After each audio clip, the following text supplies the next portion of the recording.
I think the minute I stepped on a practice field for rugby, the calling happened. An 8-year plan to be on the team. And I was in it within 2 years. Don't wait until you are a pro to be a pro, right? And I walk around with a rugby ball sometimes and they're like, what is this child on? It looked like it was a heavy hit. It's up, it's not up. You know, that's the first time I played like professionally. I'm making rugby money. How can I make money outside of it? And there was two Scottish guys, and they said, "Oh, you're here for the movie." That rugby is a game for all shapes and sizes, all cultural aspects. He looked at me and he says, "You guys are awesome."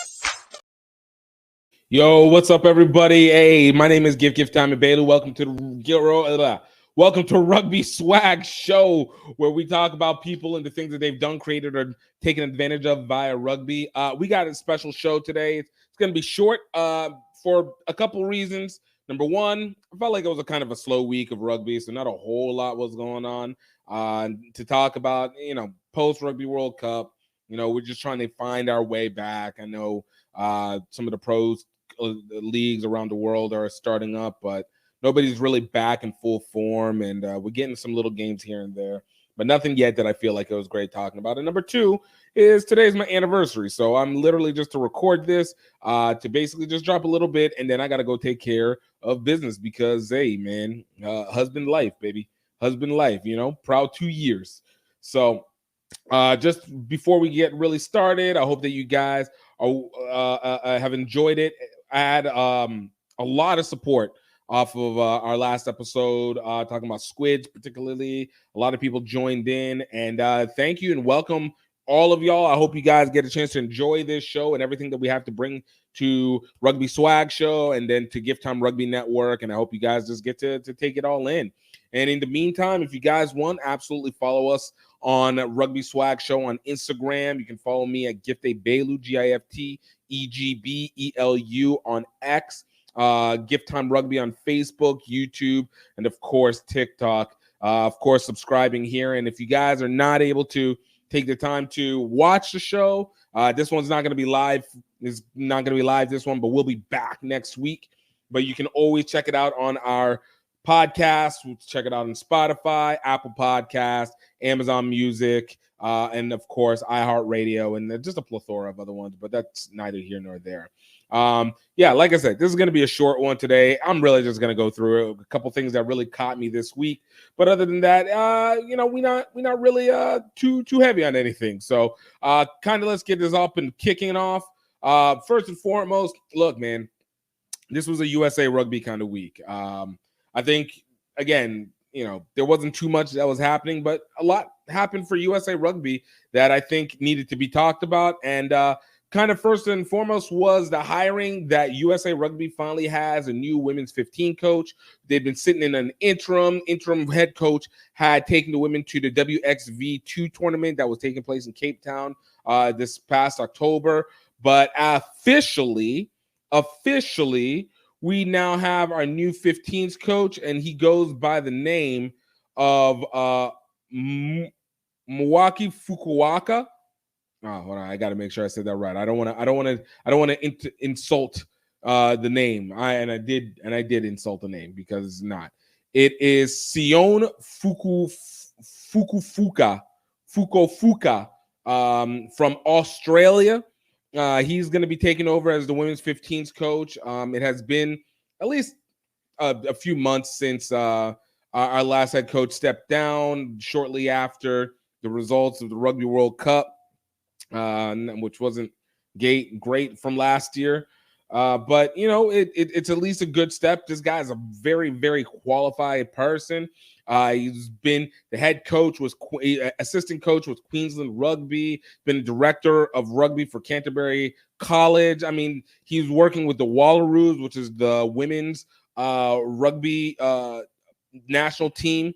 So he's been in it. He's got 30 years of experience between coaching, playing, and just really being able to hopefully be a bright light. He seems like he's a fun guy from what it seems, from what I've heard around. He's genuinely a good guy. So, you know, really when it comes to women, especially the 15s, we know that we've been really needing to see a really big jump in the play. We haven't really seen great performance really since 2017, maybe 2018 at the latest.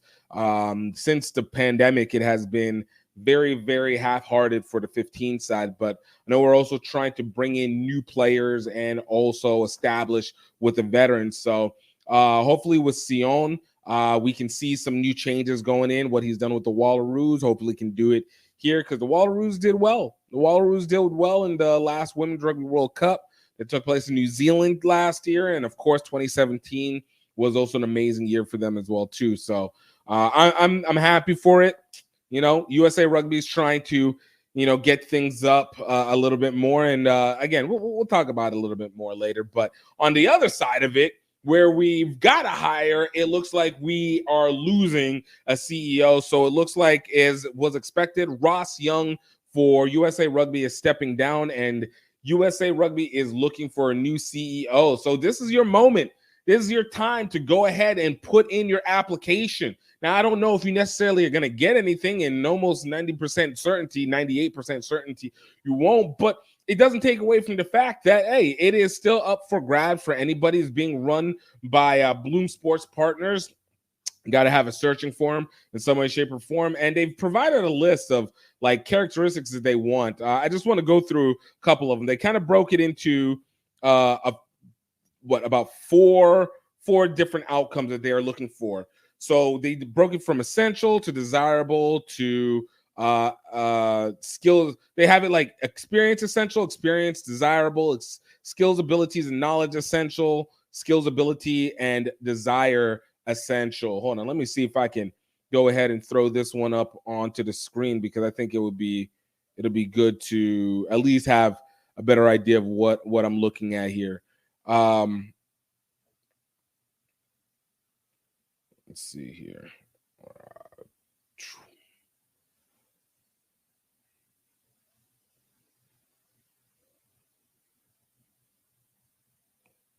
Okay. So, all right. So this is what we got going on right now. Like I said, it's nothing really too dynamic. I think an experience, they're looking for 3 years of leadership experience. You're looking for experience in professional sports at both high performance, community based. For desirable, you're hoping for evidence of leading an organization through the world stage, such as Olympics or World Cup. Professional rugby knowledge experience, a strong network with the international sports industry, the ability to be able to negotiate and secure major sponsorships and partnerships, a commercial and marketing experience within the sport, knowledge essential, dynamic visionary leadership. I think we can find that. Highly motivated, action focused, and a doer, not just a talker, and understands U.S. sports ecosystem. Evidence of successful implementation. This is desirable. Ability to manage PR and media effectively. So, it is pretty basic. I think we know that the biggest issue is going to be like, are you actually going to be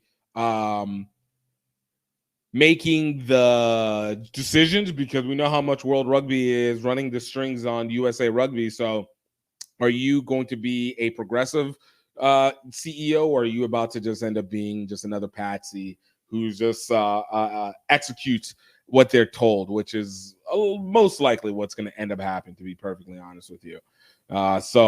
It's one of those where you're just like, okay, well, it's good, but hey, you have a chance. And a lot of people talk smack. I'm always saying put in. You don't know what's going to happen, but the least you can do is bloody try. And then, this past weekend, kind of jumping back into the positives, we had the international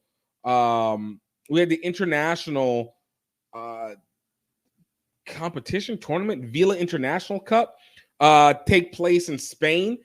This involves USA men, Canada, Brazil, and Spain taking on each other. USA took on Brazil this past weekend. Canada took on Spain.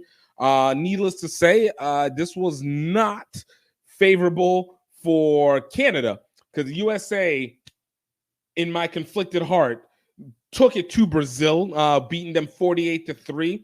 I watched a little bit of the game. I'm not gonna lie, it's not the greatest looking game in the world. Like the men did well, were able to take advantage of edges. Just the whole environment, the whole setup was kind of dreary, to be honest with you. And again, it could be lighting, but it was it was barely anybody in the stands. And then the lighting is dark. And I say that just because of the fact that it makes a difference how you present the game. And it didn't feel like, honestly, an international game. It felt like a early stage club match. And maybe to some extent, it really kind of was playing out like that. So, but you know what? I'm going to take it. A win is a win. Scott Lawrence is getting a chance to show us what he can do with the guys. And I'm a big believer, try and dominate the Americas before you worry about dominating the rest of the world, or for most people, dominate your region before you dominate the rest of the world, and before you worry about taking on the top competition. So in this, hey, we got one. Hey, let's put some positive out there. Thanksgiving is coming up, so let me continue to bring the spirit of thanks going through, and see what we can really do out of it. This weekend we have Spain taking on USA. Actually, Spain ended up beating Canada in that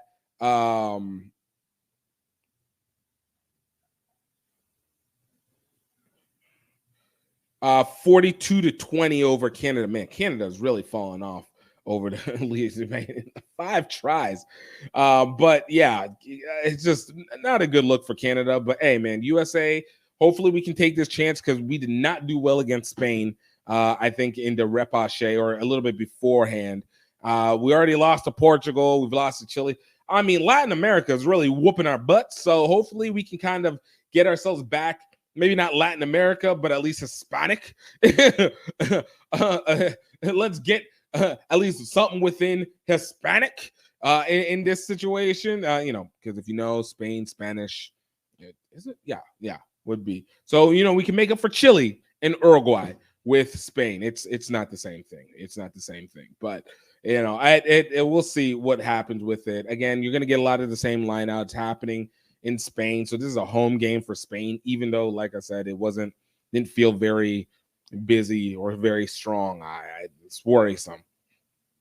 And then, like I said, this is very, very quick. Lastly, big shout out to Blaine Scully. Blaine, who is a friend of the show. You guys can actually check his episode out. He is actually on episode 20. Episode, I don't even remember. What episode are you, Blaine? But you can check him out. Great conversation, great guy, former USA rugby captain. He graduated. What makes it more important is not just that he graduated. He actually graduated from Oxford. So hey, like I said, we're sending out positive vibes on this one. No big criticism or anything like that. Again, the age of thanks, even though we'll probably go a lot harder next week on the actual week where Thanksgiving is actually coming around. But until that moment, we take it where it is. It's episode 8, not 20. Episode 8, you guys can check them out on. But like I said, wanted to do a big shout out and give him his credit where credit is due, because it's always good to be able to support that.